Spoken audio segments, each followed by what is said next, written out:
Bonjour et bienvenue sur RDC UKTV, votre média de référence pour déchiffrer l'actualité politique, sociale et culturelle en RDC.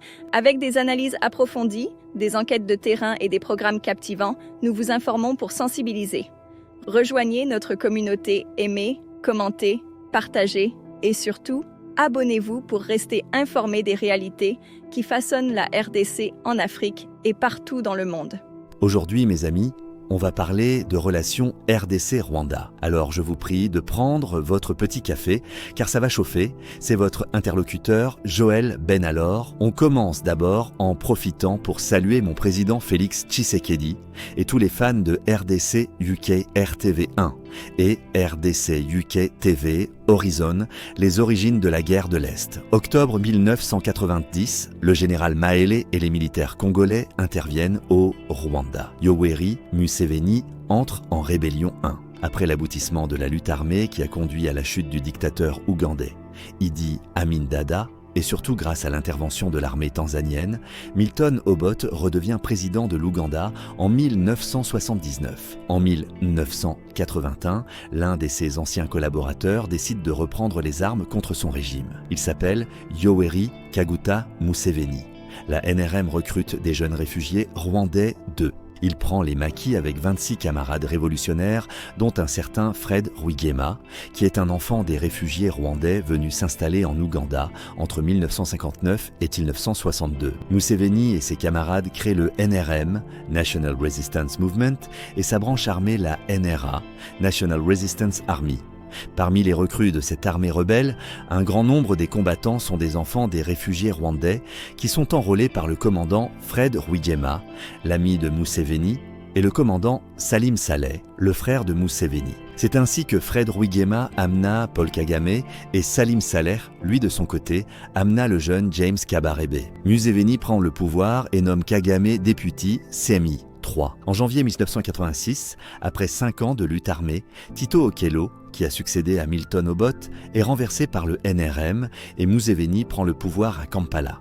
On estime à peu près que sur les 20 000 combattants de la NRA qui ont libéré l'Ouganda, 5 000 sont de nationalité rwandaise. En reconnaissance de leur contribution à la lutte armée, le président Museveni nomme certains officiers rwandais à des postes clés dans son armée. Par exemple, le major Paul Kagame devient le numéro 2 du service des renseignements militaires, Deputy Chief of Military Intelligence, et le lieutenant James Kabarebe, un officier de renseignement, Intelligence Officer, AIO, de l'armée ougandaise. Les alliés rwandais deviennent encombrants pour Museveni. 4. Avec le temps, vers la fin des années 80, les Ougandais vont devenir critiques à l'égard du régime Museveni à cause de cette présence massive des Rwandais dans l'appareil militaire ougandais. Il nous semble important ici de faire la part des choses. Les mécontentements de la population ougandaise ne portent pas sur les Banyarwanda de l'Ouganda, qui constituent 6% de la population ougandaise, mais sur la présence des réfugiés rwandais dans l'armée ougandaise.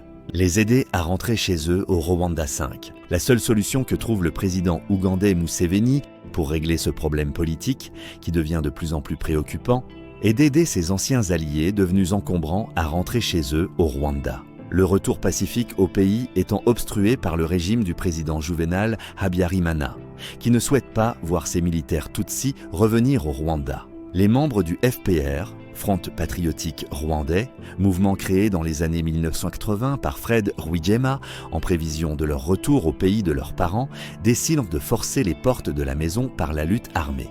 Le FPR lance les hostilités 6. C'est ainsi que le 1er octobre 1990, 3000 combattants rwandais de l'APR, Armée patriotique rwandaise, la branche armée du FPR, composée des démobilisés rwandais de l'armée ougandaise, des officiers déserteurs et même des mercenaires ougandais, s'infiltrent au Rwanda en s'attaquant au poste frontalier de Kagitumba. Ces rebelles sont très bien équipés avec du matériel volé dans les entrepôts de l'armée ougandaise. En réalité, mis à leur disposition par le président Museveni, mitrailleuses, mortiers, canons sans recul, appareils de transmission, véhicules 4x4. Leur objectif est de prendre Kigali en 5 jours. Fred Rwigema est tué et Museveni impose Kagame 7. Le lendemain du déclenchement de l'offensive, c'est-à-dire le 2 octobre 1990, le commandant Fred Rwigema, le chef de cette rébellion du FPR, est tué de façon mystérieuse. On soupçonne qu'il a été victime d'une lutte de leadership au sein du FPR. Pour assurer la succession à la tête du FPR et la poursuite des opérations militaires,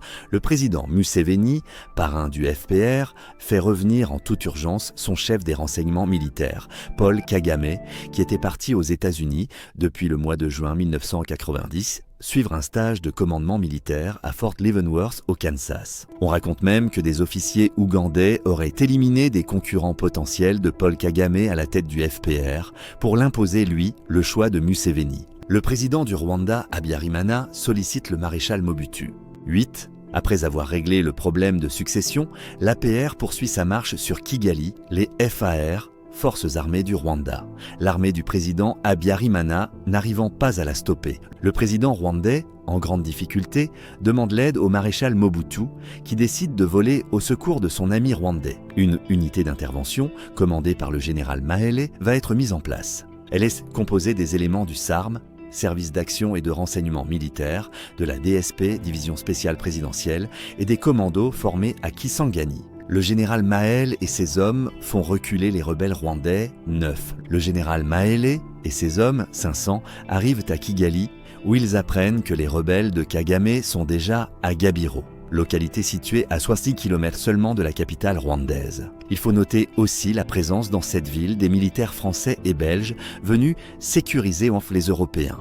Avec les éléments des FAR, qui sont revigorés par la présence des militaires zaïrois, le général Maele déclenche une contre-offensive victorieuse contre les rebelles de l'APR. Ayant subi beaucoup de pertes lors de ces affrontements avec les militaires zaïrois et les FAR, les rebelles de l'APR vont systématiquement décrocher de leur position et se replier jusqu'en Ouganda. Le régime d'Habyarimana bénéficie d'un sursis. 10, c'est la fin de ce premier épisode de la guerre de libération du Rwanda par le FPR de Paul Kagame. Opération qui a échoué à la suite de l'intervention des militaires congolais. Nous, la majorité des Congolais, l'avons déjà oublié. Mais le président Paul Kagame et ses camarades ne l'ont jamais oublié.